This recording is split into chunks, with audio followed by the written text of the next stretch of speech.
Coucou tout le monde et bienvenue dans cette nouvelle vidéo où je vous propose des astuces bien-être toutes bêtes, faciles à mettre en place, qui vraiment vont vous faire vous sentir mieux. Je vais commencer par quelque chose que je pratique depuis longtemps maintenant, c'est le grattage de langue. Connaissez-vous le grattage de langue? C'est quelque chose que je fais au réveil avec le pipi du matin, avec une cuillère. Avant j'avais un gratte-langue en cuivre, je sais que c'est ce qui est le mieux mais j'ai eu beaucoup de mal à l'entretenir, donc au final j'utilise une cuillère à soupe et je viens frotter comme ça le dessus de ma langue.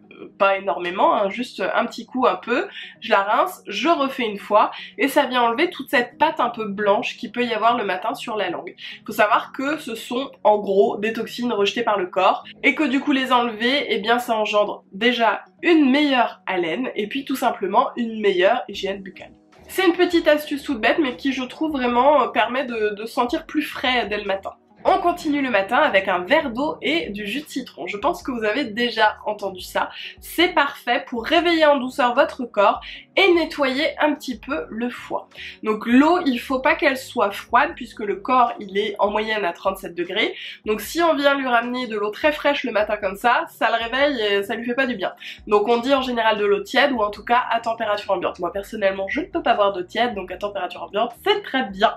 L'idéal c'est le jus d'un demi-citron mais si vous n'en avez pas, le jus de citron en petite bouteille fera l'affaire. Petite habitude bien-être plutôt soin, je vous invite vraiment à prendre le temps, même si vous ne l'avez pas, d'au moins hydrater votre visage. Le matin, pas besoin de nettoyage, éventuellement une petite eau florale, ça suffit pour enlever les impuretés de la nuit, mais l'hydratation, c'est la base. Et c'est la base de l'anti-âge, tout simplement. Hein. Tous les trucs anti-âge, il y a plein de machins dedans, mais déjà si vous hydratez bien votre peau, c'est un grand truc. Et évitez le soleil, parce que le soleil, c'est ce qui vieillit la peau le plus. Donc bref, c'est vraiment important de prendre ce temps pour prendre soin de vous, de votre peau, vous bichonnez un petit peu, même si vous êtes dans le rush le matin. Un petit peu d'aloe, un petit peu d'huile, hop, on masse un peu, et voilà, c'est très rapide. Moi personnellement je prends un peu plus de temps mais c'est quelque chose qui me fait du bien, je me fais une petite mise en beauté même si je reste chez moi à rien faire, ça me fait du bien. Quand je croise mon reflet dans le miroir je me trouve un petit peu plus fraîche, un petit peu plus réveillée, et ça me fait du bien, routine bien-être. Hein. Donc moi ce que je fais, je pense que je vous l'avais fait en vidéo, mais en gros je viens brosser mes sourcils, je viens mettre mon petit sérum de pousse des cils Mavala et parfois je redresse un petit peu mes cils, ça dépend, mettre un petit baume à lèvres et puis un petit blush comme ça, un peu en crème Mike Clarins. J'utilise celui-ci en ce moment que j'aime beaucoup. D'ailleurs c'est globalement ce que j'ai fait. Hein, aujourd'hui la seule chose en plus c'est que j'ai un petit peu d'anti-cerne et de mascara. Mais sinon c'est ces produits là. C'est un petit baume à lèvres, un petit blush, j'ai rien d'autre sur le teint. Et c'est ma routine préférée qui me fait du bien, voilà, qui est hyper rapide et qui va me donner un petit coup de boost quoi. Côté alimentation, pour une routine bien-être, je ne peux que vous conseiller de favoriser des choses que vous digérez bien. On le sait, parfois on mange quelque chose, on se dit qu'on l'adore, mais on le digère mal et après on le regrette. Donc c'est le cas des choses trop sucrées, trop grasses, et puis des aliments spécifiques, comme par exemple la coriandre, parfois on la digère mal, ou les poivrons, voilà, des choses comme ça. En général, il y a deux moments où notre corps nous fait sentir que ce qu'on a mangé ça lui plaît pas, ça va être l'après-midi, le gros coup de barre de l'après-midi, et le soir, la digestion difficile, parfois même les aigreurs d'estomac. Moi j'en ai eu plein pendant longtemps, et ce qui fait que c'est très inconfortable, la position allongée, dormir et tout, enfin c'est voilà, on n'est pas bien. Donc essayez de favoriser ce que vous digérez bien, ça dépend de chacun. Moi par exemple les légumes, un petit peu de féculents, une protéine végétale et je suis hyper bien. Je n'ai jamais aussi bien digéré que depuis que je fais mon coaching avec lui. Ensuite, pour favoriser une bonne énergie, une bonne circulation, et bien marcher. C'est tout bête, vraiment c'est des astuces toutes bêtes mais qui mises toutes bout à bout, changent un petit peu votre quotidien juste assez pour vous faire vous sentir mieux. Et donc marcher, eh bien ça va être pour les petites distances préférées, marcher. Moi par exemple pendant des années j'allais à la poste en voiture me disant que je sais pas, c'était trop loin, enfin... Et maintenant j'y vais tout le temps à pied, je fais des balades plus grandes avec Marty, j'ai à peu près doublé le nombre de kilomètres que je faisais par jour. Ça fait du bien au corps mais aussi à l'esprit parce qu'on se dit voilà qu'on s'est bougé un peu et franchement ça fait du bien. Donc essayez si vous le pouvez, que ce soit, enfin je dis marcher mais ça peut être faire du vélo, ça peut être faire de la trottinette, mais essayez d'avoir une petite activité physique pas sportive, hein, vraiment juste physique dans votre journée, ça vous fera du bien. Boire. Je pense qu'on le dit souvent, boire. Boire parce que déjà c'est l'hydratation. L'hydratation de l'intérieur de son corps. Donc boire. Boire parce qu'on limite aussi les calculs rénaux. Important. Et boire parce que ça aide à éliminer les toxines. Je crois que les recommandations minimum c'est 1,5 litre, autour de 2 litres déjà on est bien. Moi personnellement je bois 3 litres, alors parfois j'y arrive pas, il me manque un tout petit peu. J'ai d'ailleurs acheté une espèce de grande gourde avec les 3 litres pour voir si je buvais vraiment 3 litres parce que moi j'ai toujours beaucoup bu, j'adore boire, j'adore l'eau, je sais que c'est bizarre mais c'est vrai. Et au final même en buvant beaucoup, bah, je buvais pas forcément 3 litres. Donc j'essaie de boire ces 3 litres et en faisant du sport, en évacuant les toxines, et ben je me rends compte que les jours où je bois un peu moins, ça va pas être glamour mais c'est vrai, mon pipi il est plus foncé que les jours où je bois un petit peu plus. Bon, voilà, c'est un détail, mais pensez à boire. Si vous n'aimez pas l'eau, mettez un petit jus de citron, faites de l'eau infusée, mais vraiment, pensez à boire. Et n'oubliez pas, alors je suis pas sûre à 100% de l'info, mais j'ai vu passer plein de fois qu'apparemment le thé et le café sont en fait des faux amis. On se dit qu'on boit, mais la théine et la caféine, ça empêche, je ne sais plus trop comment, mais l'hydratation en gros. Et les alcools, ça ne compte pas, hein, ça fait les vins verses. Écrire le journaling. J'ai fait un article dessus, je vous mettrai le lien dans la barre d'infos. Le journaling c'est quoi? C'est en gros tous les jours écrire un petit peu, sans minimum, sans maximum, juste écrire ce qui nous passe par la tête, écrire nos sentiments, écrire nos angoisses du moment, ou juste nos réflexions, ou ce qui nous passe par la tête. C'est un petit peu une poubelle mentale, on vient poser sur le papier, ou sur le téléphone, comme vous voulez, tout ce qui pollue un peu notre esprit. C'est idéal à faire le matin pour bien commencer la journée, c'est aussi idéal à faire le soir pour bien dormir, et vraiment ça fait du bien. Voilà, même un tout petit peu, tous les jours comme ça, écrire quelques mots, je vous conseille d'essayer. Et d'ailleurs, autre chose dans le même registre, que moi personnellement je vais plutôt faire le soir, vous pouvez le faire le matin, mais je vais vous expliquer pourquoi je le fais le soir, c'est une to-do list pour le lendemain. Je le fais le soir parce que comme ça, je sais que tout ce que j'ai à faire c'est déjà noté, c'est prêt, je n'ai plus à y penser. Vous savez quand on se couche, alors, ah oui mais il va falloir que je fasse ça, faut pas que j'oublie de faire ça. Je note tout, j'ai mon téléphone à côté, bon il est en mode avion, mais s'il y a un truc qui me revient au moment où je suis au lit, hop, je le note, et comme ça, je vide ma tête.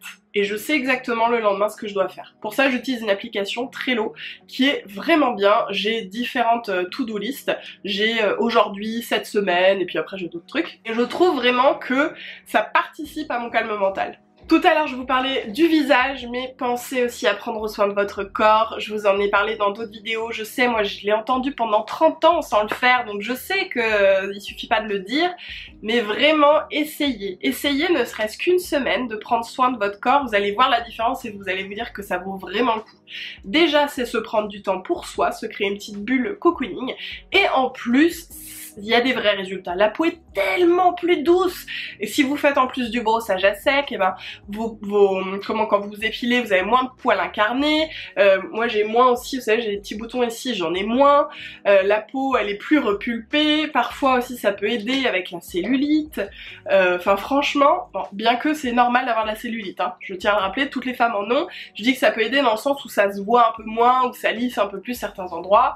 Mais personne n'a zéro cellulite, enfin s'il y en a, des chanceux, des chanceuses, mais globalement quasiment tout le monde en a, donc voilà, c'est pas la guerre contre la cellulite, mais je veux dire que ça améliore l'aspect de la peau quoi. Une petite méditation, un petit peu de pleine conscience, que ce soit le matin, dans votre journée, à la pause déj ou pour vous endormir. Les applications comme Petit Bambou ou Mind par exemple sont vraiment bien. Ça vous permet vraiment de relâcher en fait le mental, de vous concentrer sur autre chose, votre respiration ou ce qu'on va vous proposer, parfois c'est des petites visualisations et ça vient vraiment détendre votre corps. En général quasiment toujours au début il y a un passage de body scan en fait où vous devez visualiser tout votre corps qui se détend au fur et à mesure. À la fin d'une journée, en période de stress ou pour bien commencer, c'est vraiment top, ça vous permet vraiment de relâcher toutes les tensions et de bien respirer, de vraiment respirer en ayant conscience de respirer parce que c'est quelque chose qu'on fait bien évidemment automatiquement, mais en prenant conscience on fait des respirations plus grandes, plus complètes, on ouvre le torse, et voilà, ça fait beaucoup de bien de faire vraiment circuler l'air. Ça c'est pareil, c'est une petite habitude qui a beaucoup à vous apporter, qui prend pas beaucoup de temps, mais il faut le faire et c'est quelque chose, voilà, il faut se motiver, se dire bon allez je vais faire une petite méditation, mais même même 5 minutes, rien que 5 minutes ça fait du bien. Quelque chose qu'on devrait faire tous les ans mais qu'on ne fait pas forcément tous, et moi la première, c'est vrai que je le fais pas tous les ans, une petite prise de sang, un petit bilan sanguin, parce que le bien-être c'est aussi la santé, s'assurer que tout va bien, et donc ça fait du bien de se faire un petit check-up, de vérifier qu'il n'y a pas de carence par exemple. Et comme on parle santé, il y a aussi d'autres rendez-vous qu'il faut faire de façon assez régulière. Le dentiste, le gynéco, ça fait partie vraiment des petites choses pas agréables. Hein. Je connais peu de gens qui adorent aller chez le gynéco et chez le dentiste. Mais voilà. Personnellement, je peux vous le dire, j'en ai fait les frais du dentiste. J'ai beaucoup trop attendu quand j'ai des dents qui ont été dévitalisées. Elles se sont cassées et maintenant mes couronnes tiennent très peu. Il va falloir que je fasse des implants incessamment sous peu. Ça coûte très cher. Donc en fait, on a cette manie, on est nombreux mais pas tous, hein, à avoir cette manie d'attendre. Comme si ça allait s'arranger avec le temps. Sauf que non! Repousser pour mieux sauter, ça sert à rien. C'est pas forcément des choses qui sont agréables à faire, mais c'est des choses qui, une fois qu'elles sont faites, vont nous soulager. On dit ah c'est bon, je suis clean pour un an, tout va bien. Et au pire s'il y a un petit truc, on le règle. Enfin voilà, c'est comme pour tout en fait. Plus c'est pris tôt, plus c'est facile à régler. Donc prendre soin de soi, de son bien-être, c'est aussi prendre soin de sa santé. Et vraiment voilà, je sais de quoi je parle. D'ailleurs, un autre exemple, mes varices. Je vais devoir me faire opérer là des varices parce que j'ai trop attendu, hein, alors qu'en plus dans ma famille tout le monde en a. Donc faites ce que je dis parce que je fais, c'est vraiment ça. Hein. Mais maintenant, j'ai compris. Et maintenant voilà, je vais au devant des choses. Mais il a fallu 32 ans quoi, c'est bientôt. Un autre conseil bien-être, c'est de ne pas écouter les autres. Donc ne m'écoutez pas, quelque part. Non mais c'est vraiment pour dire que tout le monde va avoir son avis sur tout et n'importe quoi. Si vous devez vous couper les cheveux, si vous pouvez mettre cette tenue, si vous devez déménager ici, si vous pouvez faire ce travail, tout le monde va avoir un avis sur tout. Voilà, c'est le propre de l'humain, en plus de donner son avis quand on lui a pas demandé. Donc essayez au maximum de ne pas écouter les gens. Vous pouvez bien entendu prendre en compte les conseils, mais tous les avis comme ça parasites, hop, vous dites oui, t'as raison, allez, et voilà. Parce que ça sert à rien en fait, ça vous met des bâtons dans les roues. Vous savez ce qui est bon pour vous en règle générale, vous savez où vous devez aller, allez-y. Prenez que le bon ou les critiques constructives, les gens qui vous aiment et qui ont vraiment votre bonheur à cœur. Mais tous les trucs parasites autour là, non merci. Je sais que c'est pas facile, ça revient à dire que les autres on s'en fout et c'est vrai, mais c'est pas facile, c'est un travail de tous les jours. Moi la première, je vais avoir 100 commentaires adorables et un mauvais commentaire, évidemment je vais le retenir. Évidemment, même si je le supprime tout de suite, il va avoir une petite place supplémentaire, juste parce qu'il était tout seul là. Donc c'est difficile, c'est un travail de tous les jours, mais c'est tellement important. Et un peu lié au fait de ne pas écouter les autres, remettez en question ce qu'on vous dit. Ne croyez pas directement quelqu'un qui va vous faire une affirmation qu'il a entendue ou voilà, dont il n'y a aucune preuve ou aucune source. Et ça vaut aussi pour les médias et pour les réseaux. Ne faites pas confiance aveuglément à quelqu'un juste parce que cette personne a l'air sûre d'elle ou juste parce qu'il y a un uniforme. Parce que parfois, les gens en uniforme, quels qu'ils soient, sont humains et parfois se trompent aussi. Donc cherchez à croiser les avis, à poser des questions et à ne pas croire aveuglément tout ce qu'on vous dit. Et ça vaut encore une fois pour ce que je vous dis. Ça c'est vraiment une astuce bien-être mais qui est tellement importante et que j'ai compris il y a quelques années. Que tout le monde se trompe et que tout le monde relaie des fausses informations en pensant qu'elles sont vraies et que tout le monde encore plus va relayer son avis, encore une fois, plutôt que quelque chose de véridique. Vous avez vu, c'est un pêle-mêle un peu, hein, ces astuces. Une autre astuce bien-être, et cette fois-ci c'est plutôt chez soi, et c'est plutôt pratique entre guillemets, de vous sentir bien chez vous. Je pense qu'on l'a vu, hein, surtout avec cette dernière année, que c'est important de se sentir bien chez soi, même si on n'a pas énormément de moyens, juste par exemple mettre une petite plante ou faire un petit coin en tout cas où vous allez pouvoir vous ressourcer, où ça va vous faire du bien. C'est important de se sentir bien chez soi et c'est important de se sentir chez soi. Voilà, tout simplement. Parce que parfois, on se dit, oui, mais je suis là pour pas longtemps. C'est possible, comme c'est possible que finalement vous restiez. Donc, faire en sorte que ça vous ressemble et que quand vous rentrez chez vous, vous êtes dans un climat agréable. Voilà, c'est vraiment important. Je pense que celle-ci, vous saviez qu'elle allait arriver, mais essayez de limiter les écrans. Encore une fois, faites ce que je dis, pas ce que je fais. J'essaie de limiter vraiment, je vous assure, j'essaie. Voilà, mais après c'est mon travail, donc c'est un petit peu compliqué. Mais par exemple, le soir, je me dis pas de téléphone dans le lit, alors qu'avant, parfois si. Donc essayer de limiter les écrans, c'est essayer de se distancer du côté addictif qu'a le scroll, voilà, on peut rester très longtemps. Je pense que ça arrive à tout le monde de se dire oh là là j'y vais 10 minutes puis finalement je suis restée une demi-heure. Voilà, ça arrive à tout le monde, c'est très sournois les réseaux, les écrans, et donc en plus là je pense qu'il fait beau, donc c'est la période quelque part la plus facile pour essayer de s'en distancer. Essayez juste de vous dire par exemple à partir de telle heure je suis plus sur mon téléphone, ou laissez votre téléphone dans une autre pièce, pas dans votre chambre ou dans votre salon. Essayez de vous accorder des moments non digitaux. C'est fou de donner des conseils comme ça, mais c'est vrai quoi, enfin je suis bien placée pour le savoir. Le digital empiète sur la vie réelle de plus en plus, donc pensez à vivre et pas à vivre par procuration la vie de quelqu'un d'autre. Je pourrais continuer encore longtemps, mais je pense que la vidéo était assez longue comme ça. Si vous avez envie d'un deuxième volet, dites-le moi. J'ai encore plein de petites astuces bien-être sous mon coude.